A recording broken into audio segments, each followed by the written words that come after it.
1. Nelson Mandela.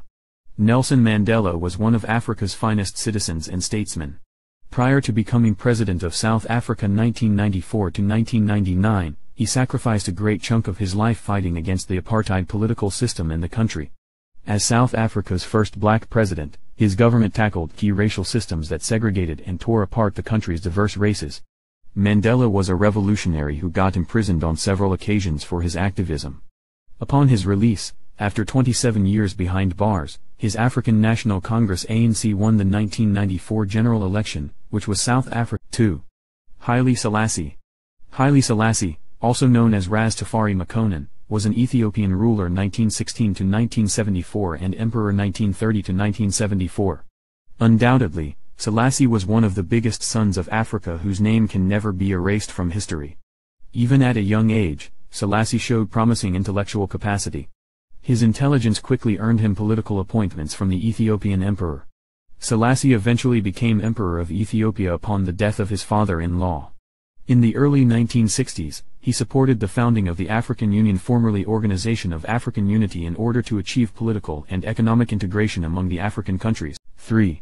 Kwame Nkrumah. Kwame Nkrumah 1909–1972 is a highly revered Ghanaian politician who led the country in 1957, formerly Gold Coast, to gain independence from the country's colonial masters, Great Britain.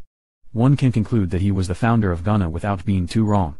He is generally considered one of the most famous Pan-Africanists, as he co-founded the Organization of Africa Unity (OAU), now called the African Union (AU). But how did it all begin? Nkrumah returned to Gold Coast after studying abroad for about 12 years. In 1950, he was arrested for spearheading a political campaign to bring an end to British rule in Ghana. His actions influenced subsequent independence movements throughout Africa. His tenure as president saw massive developmental projects across the length and breadth of Ghana. 4. Julius Nyerere. Julius Nyerere is another unforgettable hero of the African continent. He was the first president and prime minister of Tanzania, formerly Tanganyika. His rule as a statesman lasted from 1961 to 1985. As an intellectual who had master's degrees in economics and history, Nyerere was an African nationalist and a socialist. In 1953, Julius Nyerere co-founded the TANU Tanganyika African National Union. As president of TANU, Nyerere piled a lot of pressure on Britain for self-rule and governance. His efforts finally paid off on 9 December 1961, as Tanzania gained independence. He quote, "In Tanzania, it was more than 100 tribal units which lost their freedom. It was one nation that regained it." 5. Patrice Lumumba. Lumumba was a revolutionary Congo politician who helped the country to gain independence. He was the first prime minister of the Republic of Congo, now called DR Congo, from July to September of 1960. He acquired Belgian citizenship and worked as the president of a Congolese trade union. When he came back to Congo, Patrice Lumumba founded the Congolese National Movement (MNC). The Congolese adopted Pan-African ideologies to push for independence for his country. Congo gained its independence from Belgium on June 30, 1961, largely due to Lumumba's struggle. He garnered a lot of public support for his excellent personality and good communication skills. Sadly, Lumumba was ousted from office by Colonel Mobutu and later assassinated in January 1961.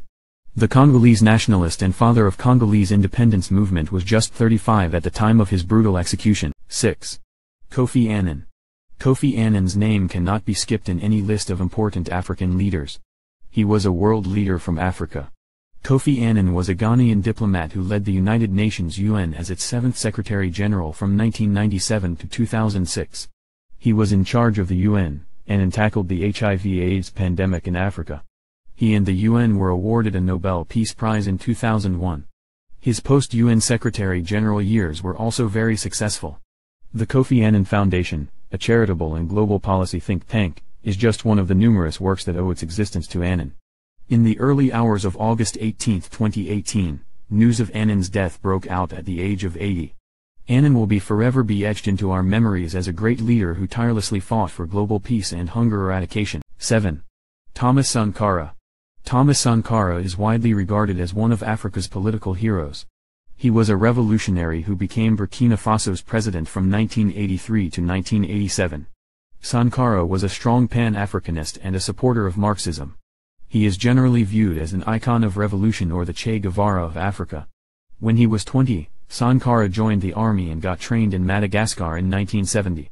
That was where he observed how students revolted against the Madagascan government. This experience changed his life forever. Sankara returned to the Upper Volta in 1980. He went on to seize power in 1983 and changed the country's name from Upper Volta to Burkina Faso. Sadly, Sankara's pursuit of growth, gender equality, and social justice came to an end in 1987. On October 15, 1987, Sankara was brutally assassinated at the age of 37 by his former ally Blaise Compaoré in a military coup. 8. Jomo Kenyatta. His name is one of the biggest in the history of African politics. Jomo Kenyatta was an anti-colonial activist who rose to become the first president of Kenya. He was also the first Prime Minister of Kenya 1963 to 1964. Kenyatta played a big role in ensuring that Kenya freed itself from colonial rule. He was the front-line politician in the Kenyan National African Union KANU. His ideologies were that of a nationalist and a conservative. Kenyatta also promoted peace between the country's ethnic groups. He is often revered as one of the founders of the Organization of African Unity, now African Union. He said, and I quote, "Our children may learn about heroes of the past. Our task is to make ourselves architects of the future." 9. Kenneth Kaunda. Kenneth Kaunda was a Zambian politician who served as the country's first president from 1964 to 1991. A teacher by profession, Kaunda gained a lot of political experiences when he served as a foreign affairs interpreter and advisor in 1949. He worked under Sir Stuart Brown, who was a liberal white colonist. Kaunda later joined the African National Congress and took top positions. Leading the Socialist United National Independence Party UNIP, Kenneth Kaunda used peaceful protests and negotiations to secure independence for Zambia on October 24, 1964. He said, and I quote, "The inability of those in power to still the voices of their own consciences is the great force leading to change." 10. Ellen Johnson Sirleaf. The name of Africa's first female head of state cannot be omitted from this list. We still have some space to honor her and also to balance the political equation. Ellen Johnson Sirleaf, commonly known as Africa's Iron Lady, is a former Liberian president who was in office from 2006 to 2018.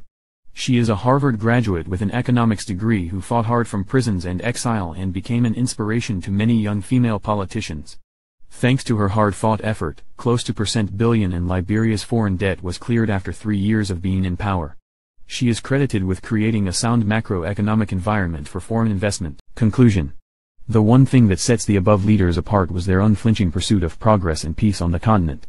In spite of the enormous challenges that they faced, they always placed themselves at the forefront of developmental issues and prosperity in Africa. The numerous strides that Africa has made, in terms of gender equity and social justice, can firmly be attributed to the 10 great minds above. Please drop your comments below, share and likes in honor of our great leaders. Thank you.